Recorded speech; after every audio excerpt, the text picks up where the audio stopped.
bonsoir à toutes et à tous. J'espère que vous m'entendez bien et que vous me voyez correctement. Je vois des retours qui ont l'air plutôt positifs. Très bien. Lucas Franco, je suis un des fondateurs d'une association qui s'appelle Parlons Climat et je suis très heureux d'être parmi vous ce soir pour vous présenter les résultats de travaux qu'on a lancés quand même il y a 8 mois, notamment avec Arocha et tout un tas d'autres acteurs. Et je suis très heureux de vous les présenter ce soir parce que ces travaux, on les a débutés en ayant en tête, en vous ayant quelque part tous en tête, en se disant que vraiment on avait envie de pouvoir informer les réflexions sur la manière dont les chrétiens pouvaient se saisir de la question écologique. Et c'était vraiment ce qui nous a animés, nous, côté Parlons Climat, depuis le départ, puisque nous, notre métier, c'est vraiment de comprendre le rapport à la question écologique que peuvent avoir différentes parties de la population. Et donc, c'est vraiment ce à quoi on sert. Et donc là, on trouve que on a fait œuvre utile. Avant de rentrer dans la présentation en tant que telle, je voudrais juste d'ores et déjà m'excuser de manière préalable si par hasard certaines de mes formulations peuvent être maladroites ou imprécises. Je suis profane. Et donc voilà, donc si certains des mots ne sont pas tout à fait justes ou maladroits, je vous prie d'avance de m'en excuser. J'espère que ça ne sera pas le cas. Mais voilà. Ceci étant dit, si Adeline, tu peux partager du coup la présentation, on va pouvoir s'y mettre. Merci. Du coup, on peut passer peut-être cette slide d'introduction. On va pouvoir aussi passer là-dessus, c'est peut-être pas central. Un petit point de méthodologie. On va essayer de ne pas y passer des heures, mais simplement pour vous dire qu'on a travaillé du coup avec l'IFOP, qui est du coup un institut de sondage assez connu, je pense, de la place.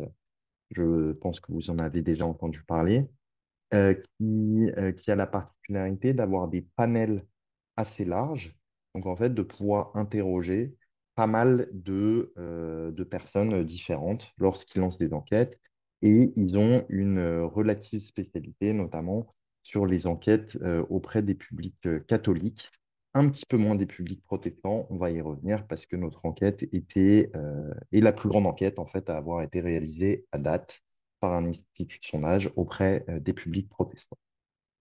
Sur la diapo suivante, du coup, on va pouvoir voir, nous, la partie qui va nous intéresser le plus, du coup, bien évidemment, c'est les protestants. On a eu 275 répondants protestants pratiquants, et donc ce qui est une taille d'échantillon qui nous permet de faire une analyse intéressante, notamment en ayant d'une part et de regarder quelques contrastes sur certains points entre luthéro-réformés et évangéliques. Avec un point qui nous semble important, c'est qu'on a travaillé d'une part sur la base de ces résultats-là, qui sont importants, c'est des chiffres, mais on a aussi beaucoup travaillé avec un certain nombre de sociologues de ces questions-là, dont Monsieur Monod ou Monsieur Deconinck, qui vous sont peut-être familiers, avec lesquels on a pu échanger sur ces résultats pour pouvoir avoir une analyse qui, au-delà de ces chiffres, se base aussi sur les savoirs qui ont déjà été cumulés, on va dire, au cours des dernières années sur ces sujets-là. On peut passer à la slide suivante et rentrer du coup dans les principaux enseignements. Les deux premiers, en fait, ne sont pas directement liés aux enjeux du climat, mais ils sont justement, ils nous ont quand même semblé intéressants à partager parce qu'ils vous montrent aussi, je pense, des réalités que vous connaissez, mais qu'on trouve intéressant d'objectiver aussi à travers des chiffres. Donc, tout d'abord, c'est se dire que nous, ce qu'on retrouve clairement dans nos chiffres, c'est à quel point les évangéliques sont une population jeune, populaire et pratiquante. Et ça, c'est vraiment des choses que par rapport aux autres chrétien, par exemple, qui va vraiment contraster sur un certain nombre de points. Et par exemple, on se rend compte que sur notre échantillon, on a 2 tiers des évangéliques qui ont moins de 50 ans, ce qui est uniquement le cas, par exemple, de 50% des catholiques pratiquants. Donc là, on voit une jeunesse beaucoup plus forte. Et en termes de catégories socio-professionnelles, TSP comme on dit, on voit aussi que les évangéliques, on a 46% d'employés et d'ouvriers. Là, on va en avoir que 20% chez les luthéro-réformés. Les luthéro-réformés, à l'inverse, on va avoir une très forte surreprésentation des cadres, par exemple. Et donc voilà, on a vraiment une population évangélique qu'on trouve beaucoup plus jeune et plus diverse que dans les autres. C'est également dans notre échantillon les plus pratiquants, les évangéliques. À la fois, ils se déclarent beaucoup plus pratiquants réguliers que tous les autres chrétiens qu'on va avoir.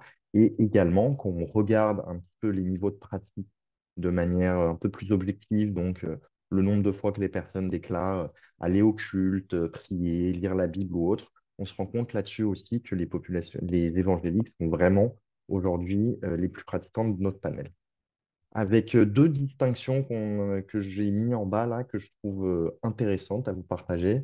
D'une part, le fait que les littéraux-réformés vont être davantage engagés dans les œuvres d'église que les évangéliques, et à l'inverse, les évangéliques vont beaucoup plus pratiquer, par exemple, à titre individuel, et donc ce qui montre quelques-uns des contrastes qu'on peut avoir. Le deuxième enseignement sur lequel on va passer rapidement, c'est on a remarqué dans notre étude, et en fait, ça va avoir des liens assez directs avec la suite, une attitude un peu plus défensive chez les évangéliques que chez les luthéro-réformés, notamment sur deux points qui sont assez clairs. D'abord, sur la considération perçue des chrétiens dans la société. On s'est rendu compte que 75% des luthéro-réformés vont nous dire que les chrétiens sont bien considérés dans la société. C'est le cas de 54% des évangéliques. Et en fait, c'est ça, on va aussi retrouver ces chiffres-là qui vont se traduire du coup dans le fait que les luthéro-réformés vont avoir plus confiance dans les autorités séculières, là où les évangéliques vont avoir un peu plus de confiance dans les autorités religieuses, qui implique du coup quelque part un rôle encore plus fort des églises sur lequel on va pouvoir revenir après.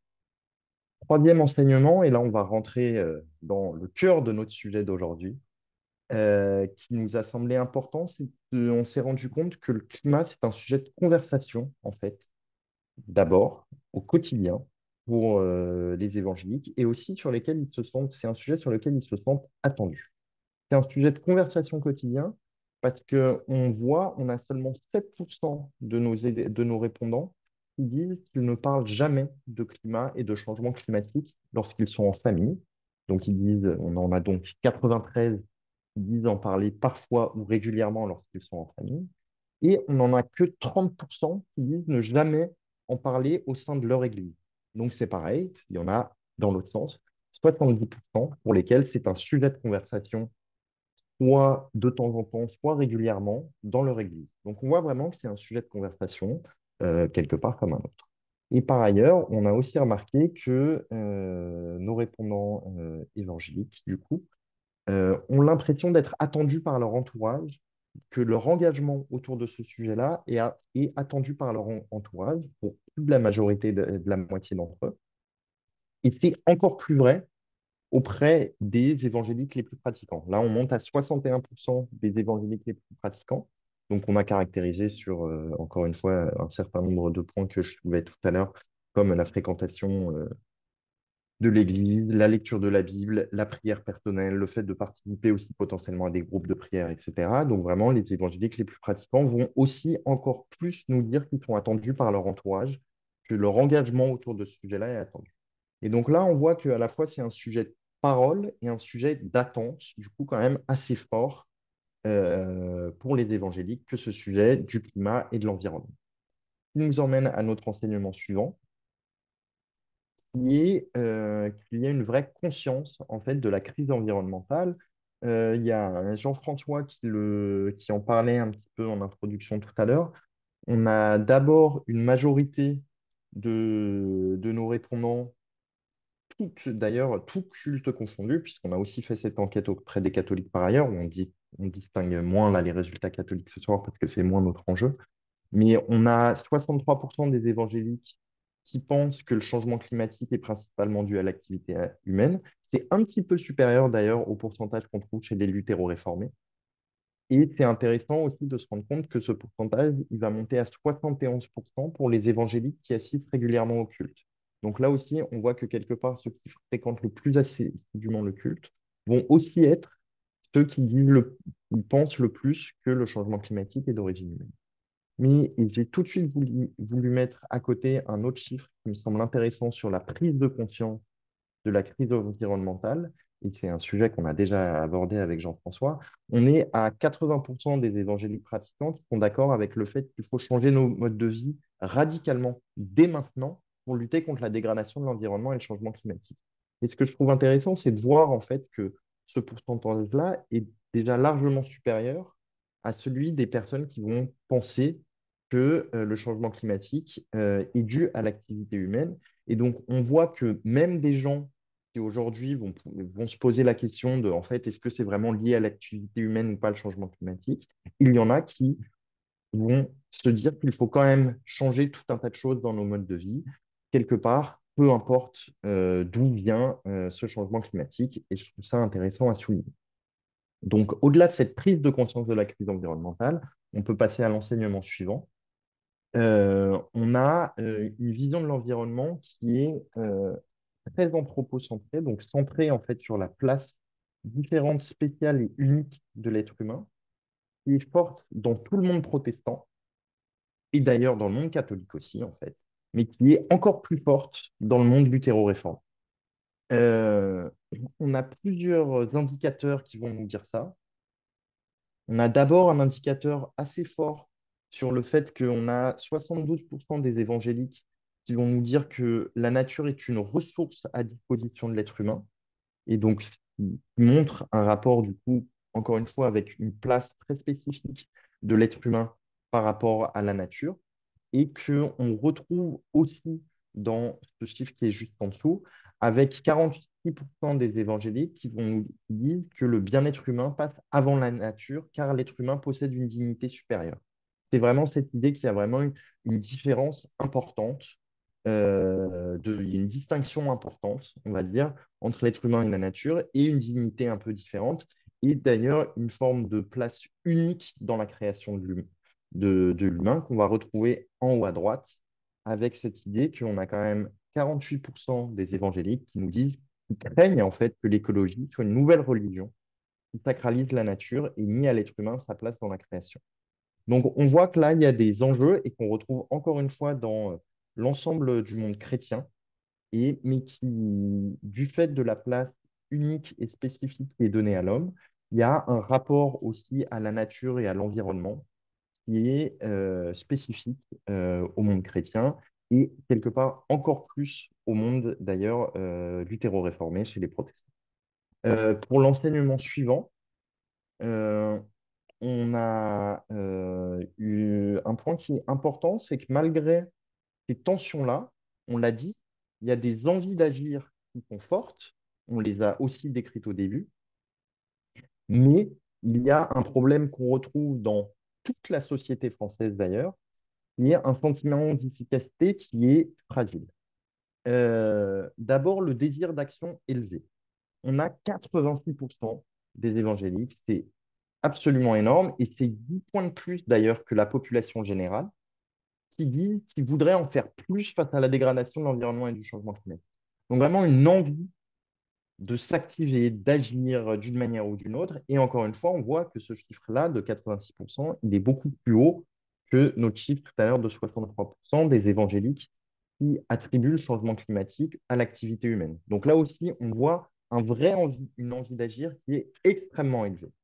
Mais pour autant, on se rend compte, et encore une fois, là j'ai mis les chiffres dans la population générale parce qu'ils sont assez proches, en fait, il y a cette crainte de ne pas savoir quoi faire pour agir.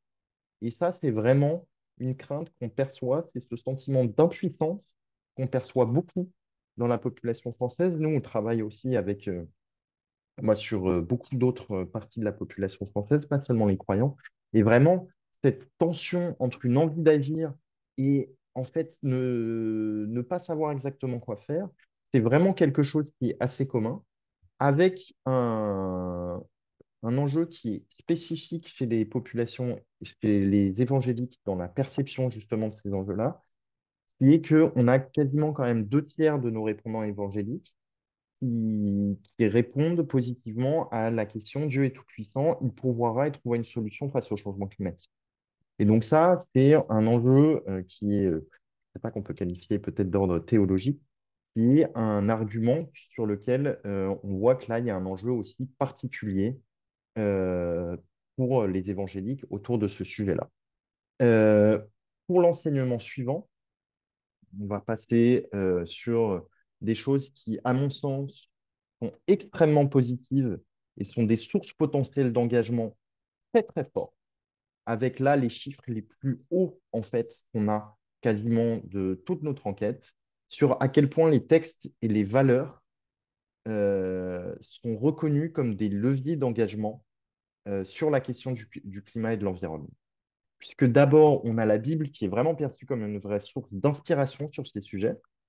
Euh, on a 76% de nos répondants évangéliques et encore plus auprès des plus pratiquants, qui sont ceux qui connaissent a priori le mieux le texte, qui nous disent que la Bible contient des passages qui évoquent l'impératif de la préservation de l'environnement. Donc vraiment, cette source biblique comme source d'inspiration pour faire grandir cet impératif de la préservation de l'environnement.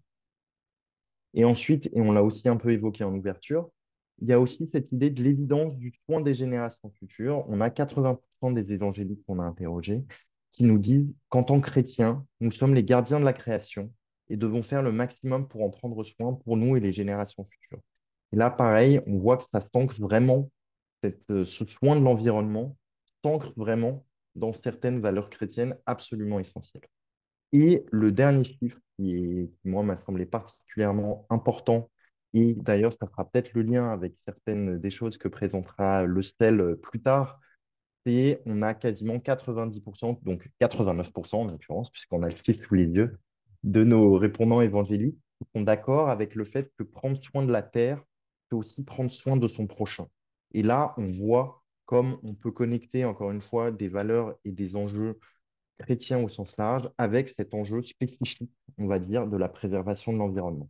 Et ça, c'est vraiment des chiffres qui sont extrêmement forts et qu'on trouve très importants, encore une fois, parce qu'ils s'ancrent vraiment.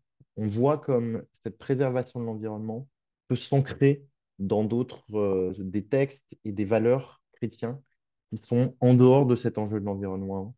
Mais comment vraiment cette préservation-là, ce soin, en fait, il peut s'ancrer dans d'autres valeurs et on trouve ça particulièrement important. Le dernier enseignement, et puis j'en finirai, c'est à quel point les églises ont un rôle à jouer. Nous, c'est un truc moi, c'est des choses qui m'ont pas mal marqué sur deux résultats un petit peu différents.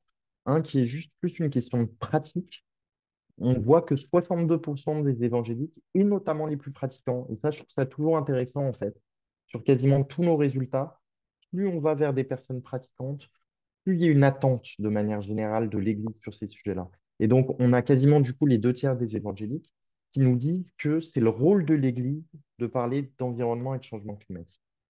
Et donc, ça fait du coup quand même quasiment les deux tiers. Et à cet endroit-là, on est allé du coup derrière demander à ces personnes-là, en fait, ce serait quoi, du coup? Qu'est-ce que vous voudriez qu'il soit fait dans vos églises, du coup, si vous souhaitez que que c'est le rôle de l'église, des églises, de parler de ces sujets-là, de quelle manière vous voudriez que ça se concrétise? Et donc, on avait toute une liste de possibilités qui était vraiment assez longue et les personnes ne pouvaient en choisir que deux. Donc, du coup, c'est pour ça que là, les chiffres ne sont pas non plus à 80-90% comme avant. Mais d'abord, on se rend compte que là-dessus, d'ailleurs, il y a quelques différences assez importantes entre luthéro-réformé et évangélique. On va trouver, les évangéliques vont d'abord plébisciter, et là, comme les luthéro-réformés, le fait de dire il faut d'abord mettre des actions concrètes dans la communauté, comme des économies d'énergie, préservation de l'environnement, etc. Donc ça, c'est vraiment ce qui va venir en premier chez les évangéliques comme chez les luthéro-réformés. Mais ensuite, on se rend compte que chez les évangéliques, on a une vraie attente que ces sujets soient adressés dans le message du pasteur de manière beaucoup plus forte que chez les luthéro-réformés, vraiment beaucoup plus forte. Et de la même manière, on a aussi chez les évangéliques le souhait, l'attente que ce sujet soit abordé dans la prière communautaire. Et c'est vraiment ce truc-là, encore une fois, il est quasiment le double, en fait, de celui qu'on va trouver chez les luthéro-réformés. Et donc, on est vraiment sur des attentes d'activités qui s'inscrivent, en fait, dans la vie religieuse de l'Église au-delà des activités concrètes, là où on se rend compte que les luthéro-réformés, quelque part, ont plus une attente presque, j'allais dire, moins liée à la vie religieuse de la communauté. Les évangéliques, qui sont aussi les plus pratiquants, ont davantage d'attentes du fait que ces enjeux du climat et de l'environnement soient traités dans le cadre de leur vie religieuse, et donc que ce soit du coup via les messages du pasteur, par exemple, ou la prière communautaire. Et donc ça, c'est des choses qu'on trouve importantes. C'est de souligner à quel point, en fait, notamment pour les publics évangéliques, il y a une grande attente des églises sur ces sujets-là.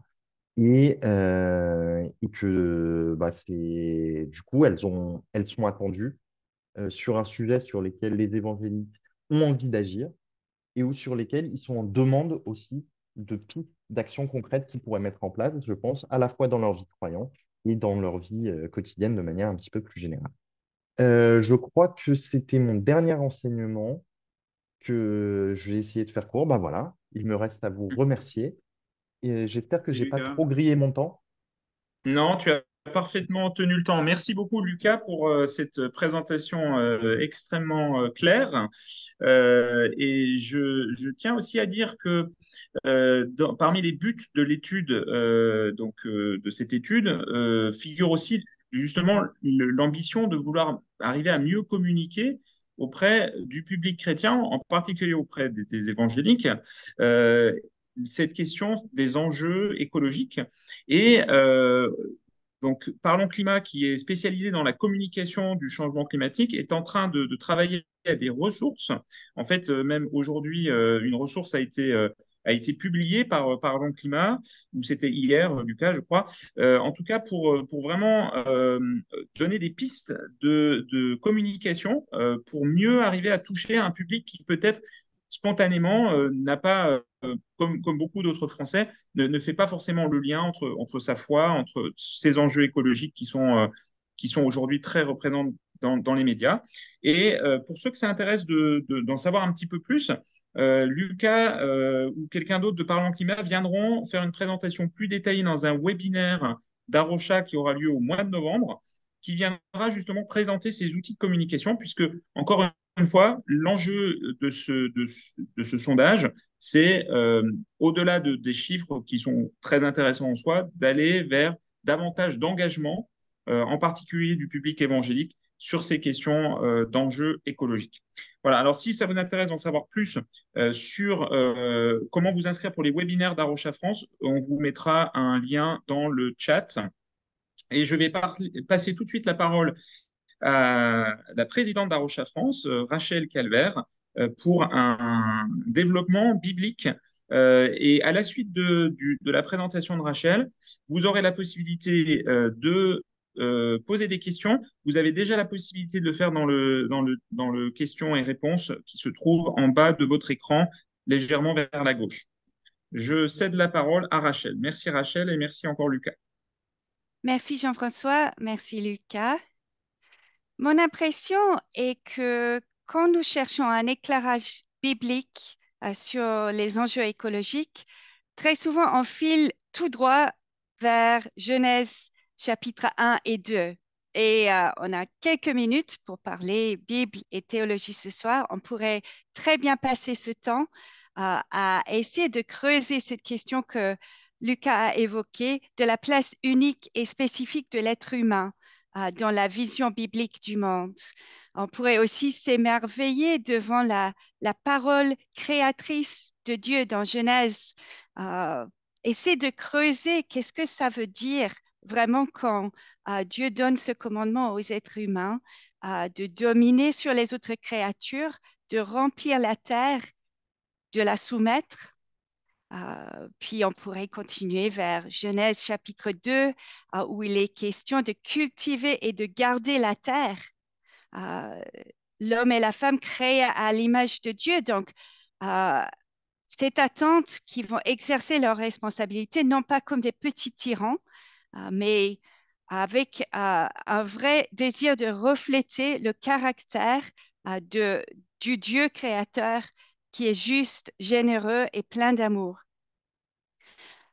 On pourrait faire cela, ce serait tout à fait légitime, intéressant, il y aurait beaucoup à dire. Et puis, on pourrait continuer dans Genèse chapitre 3 avec ce récit de la chute qui parle de la rupture, qui est le résultat du refus de l'autorité bienveillante de Dieu, qui crée cette séparation non seulement entre Dieu et les êtres humains, entre l'homme et la femme, mais aussi quelque part entre l'être humain et tout le reste de la création. On peut même parler d'une rupture avec la terre. On pourrait suivre ce fil rouge tout au long de l'Ancien Testament pour voir comment les auteurs bibliques développent ce thème de la relation entre Dieu, le peuple de Dieu et la terre qu'il leur a confiée. On pourrait, mais ce n'est pas ce qu'on va faire parce que j'avais envie ce soir plutôt de commencer avec Jésus.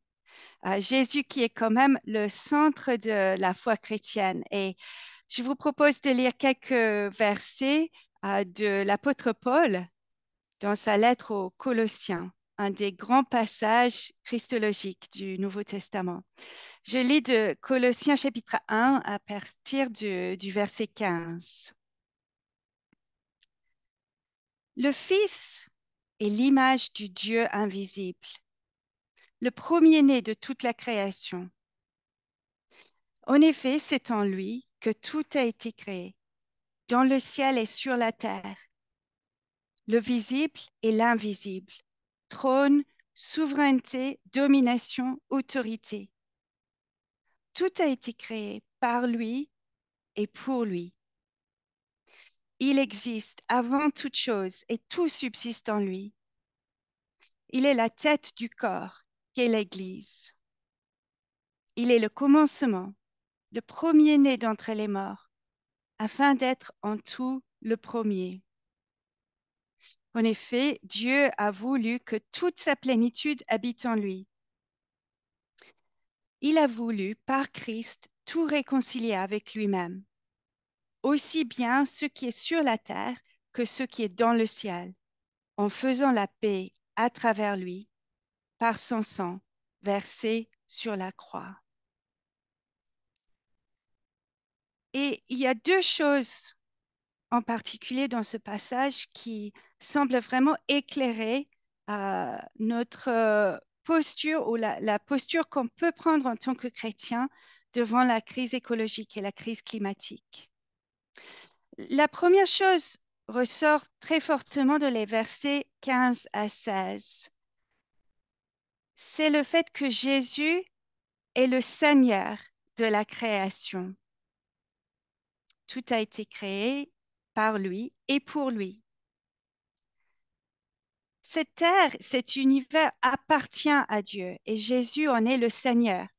Quelque part, c'est la confession la plus basique de la foi chrétienne, mais dans les temps que nous vivons, nous avons besoin de nous le rappeler. Il est le Seigneur de l'invisible, oui, des puissances, des dominations spirituelles. Mais n'oublions pas qu'il est aussi le Seigneur du visible. Falaises et forêts, girafes et cochons d'Inde, moustiques, êtres humains, galaxies lointaines. Et qu'il est le Seigneur aussi de nos villes, de nos métropoles, des infrastructures, des environnements artificiels que l'être humain a créés, parce que c'est lui qui a donné l'intelligence, la capacité intellectuelle et physique de créer, de construire. Et c'est en lui, c'est en Jésus que toute chose subsiste. Rien ne peut subsister sans lui. Les glaciers qui sont en train de fondre, les forêts qui brûlent, les océans qui se vident de leur biodiversité, lui appartiennent. Ils sont sa propriété. Et les paysans du Sahel ou du nord de l'Inde qui subissent en plein fouet les effets du changement climatique, malgré le fait que souvent ils sont ceux qui y ont contribué le moins, il lui appartient aussi. Il voit leur détresse et il s'en préoccupe. Et quel mystère que ce Dieu, ce Christ qui est le Seigneur de tout l'univers, a choisi de devenir chair et d'illuminer de sa présence ce monde matériel, ce monde physique que nous habitons. L'évangile de Jean parle de cette lumière qui était dans le monde. Le monde a été fait par elle et pourtant le monde ne l'a pas reconnue. Elle est venue chez les siens, mais les siens ne l'ont pas accueillie. Mais pour nous qui faisons cette confession, Jésus est Seigneur. Il a donné le droit de devenir enfant de Dieu. Et en tant qu'enfant de Dieu, nous nous préoccupons désormais de faire la volonté de notre Père. Nous prions que ta volonté soit faite sur la terre comme au ciel. Donc, à partir de maintenant, rien qui est cher au cœur de Dieu nous est indifférent, y compris cette création, cette biodiversité merveilleuse, ces paysages magnifiques qu'il a créés et qu'il a déclaré bon. Cette création qu'il a promis aussi de restaurer à la gloire de son Fils. Si ça compte pour le Créateur, ça compte aussi pour nous en tant que ses enfants. Donc, première chose, c'est un rappel de la seigneurie de Christ sur toute cette création qui est en souffrance. Deuxième chose dans ce passage, c'est qu'on voit très clairement que la croix de Christ, l'œuvre de Christ à la croix, a des implications pour toute la création. Dieu ne nous a pas demandé de sauver la planète. L'Église ne sauvera pas le monde. La conviction chrétienne, c'est que la victoire définitive a déjà été accomplie par Jésus à la croix. Mais nous sommes appelés à vivre et à agir aujourd'hui à la lumière de cette réalité, à la lumière de la mort et la résurrection de Christ, dans l'attente de son retour. Donc, Jésus est notre espérance dans un monde dominé par la mort écologique, notre espérance future, oui, mais aussi notre espérance présente. L'ennemi, Satan, vient pour voler et détruire. Détruire la beauté des paysages, détruire l'abondance de la terre, la variété merveilleuse des espèces animales et végétales, l'équilibre délicat des écosystèmes.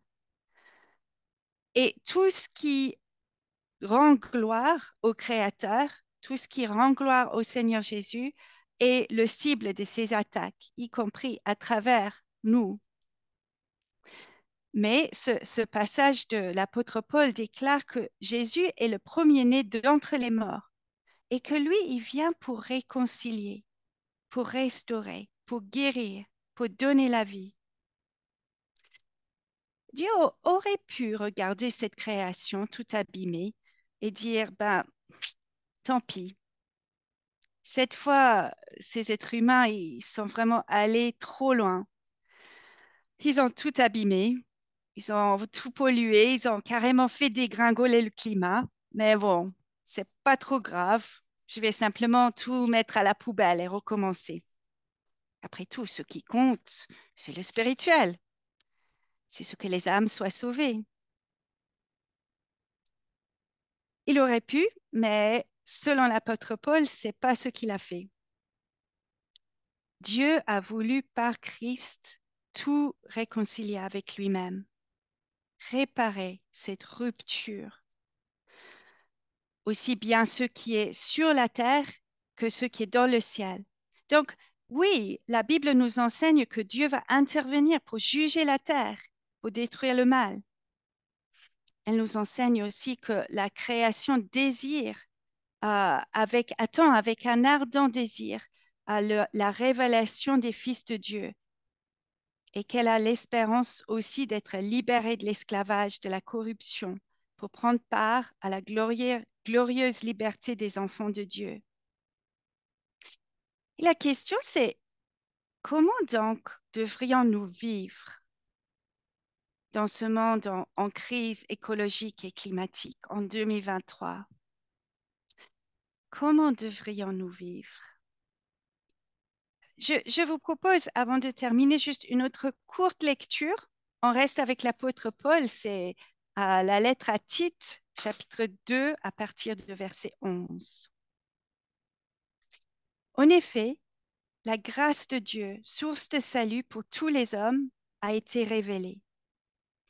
Elle nous enseigne à renoncer à un mode de vie impie et aux convoitises de ce monde et à vivre dans le temps présent, conformément à la sagesse, à la justice et à la piété, en attendant notre bienheureuse espérance, la manifestation de la gloire de notre grand Dieu et Sauveur Jésus-Christ. Il s'est donné lui-même pour nous afin de nous racheter de toute faute et de se faire un peuple qui lui appartienne, purifié et zélé pour des belles œuvres. Donc, la grâce de Dieu nous appelle à renoncer aux convoitises de ce monde.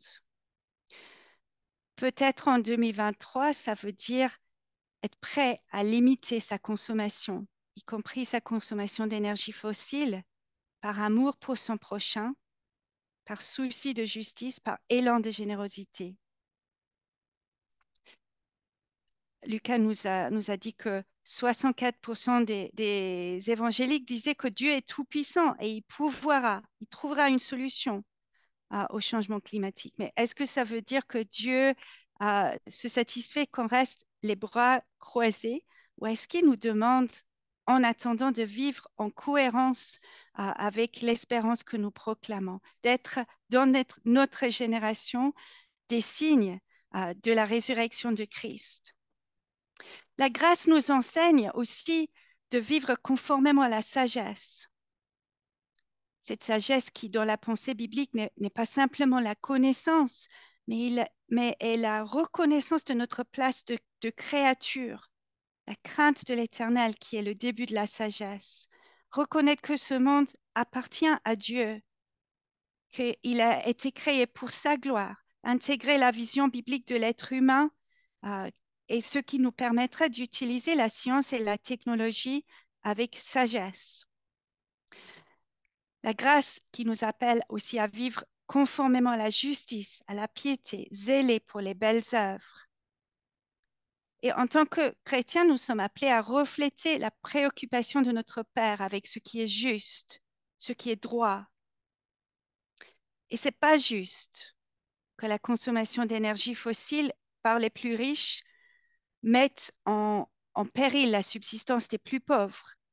C'est pas juste que ici en France, dans notre propre société, c'est souvent les plus modestes qui vivent dans les logements mal isolés, voire parfois dans la rue, et qui sont les premiers à souffrir et à mourir parfois dans les canicules provoquées par le dérèglement climatique.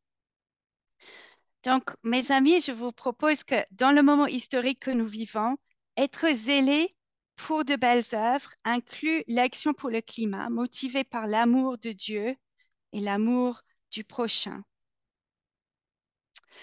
Juste avant de passer la parole à Clément, je vous propose un moment de prière.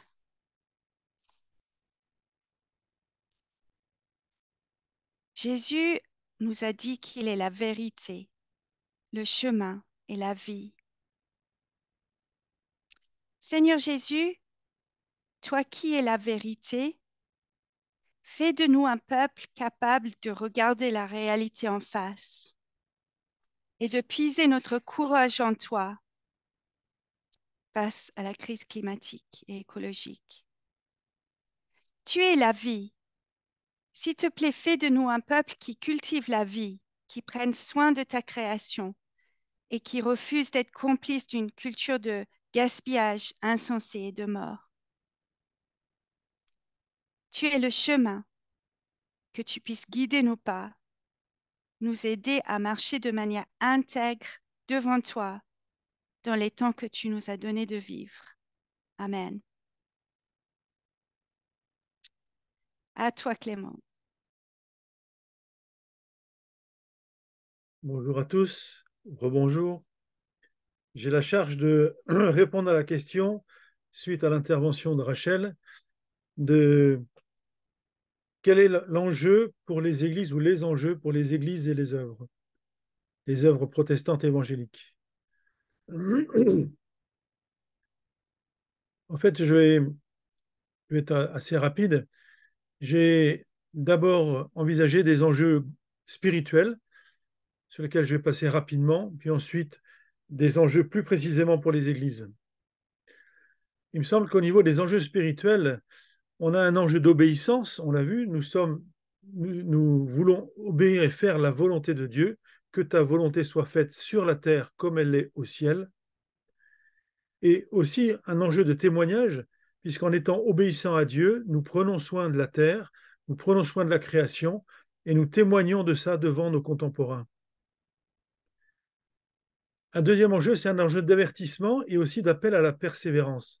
D'avertissement parce qu'effectivement, Rachel en a parlé aussi, le jugement de Dieu est clairement expliqué dans la Bible, et en particulier le dernier livre de la Bible, l'Apocalypse, parle très clairement des jugements de Dieu, et en particulier au chapitre 11, et cette expression est assez forte, qui est que ceux qui détruisent la terre seront détruits. Mais en même temps, l'Apocalypse parle énormément de persévérance et jamais de démission. Et je crois par rapport à la question écologique qui nous préoccupe et que l'Apocalypse aborde aussi, nous devons être des persévérants et jamais des personnes qui démissionnent. Et puis enfin, et là aussi, Rachel en a parlé, un enjeu d'espérance. Nous sommes assez fous pour croire que Dieu, effectivement, réparera, restaurera, réconciliera toutes choses et fera de cette terre une terre indemne de péché, et avec ce qui est appelé dans la Bible la nouvelle terre et les nouveaux cieux. Et ça, c'est vraiment des enjeux importants dont peut-être parfois, en tant qu'évangélique, on n'ose pas forcément parler de l'espérance, de la persévérance au milieu de cette situation. Et je pense vraiment et je nous encourage à nous enraciner dans cette espérance et aussi dans cette persévérance. Alors maintenant, les enjeux pour les églises elles-mêmes et pour les œuvres qui font partie de l'Église, avec des ministères spécifiques. Je pense que le premier enjeu, c'est que les églises et les responsables des églises, on a vu dans l'enquête que les évangéliques attendent beaucoup, notamment du pasteur, qu'il intervienne là-dessus. Moi, je connais des églises où le sujet de l'écologie n'est jamais abordé.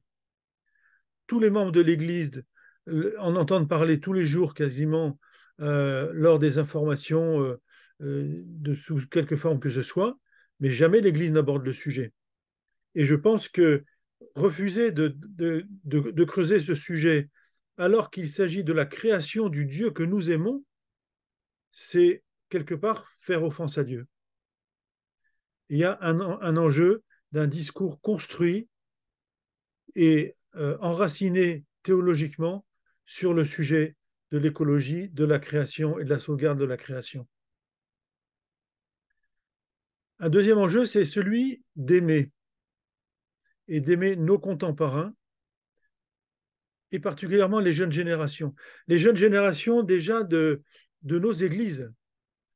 Je pense que les uns ou les autres, si vous êtes inscrits à ce webinaire, c'est que vous avez une sensibilité pour la question, que vous en avez déjà discuté avec des jeunes. Et moi, je vois des jeunes qui sont carrément angoissés par le futur.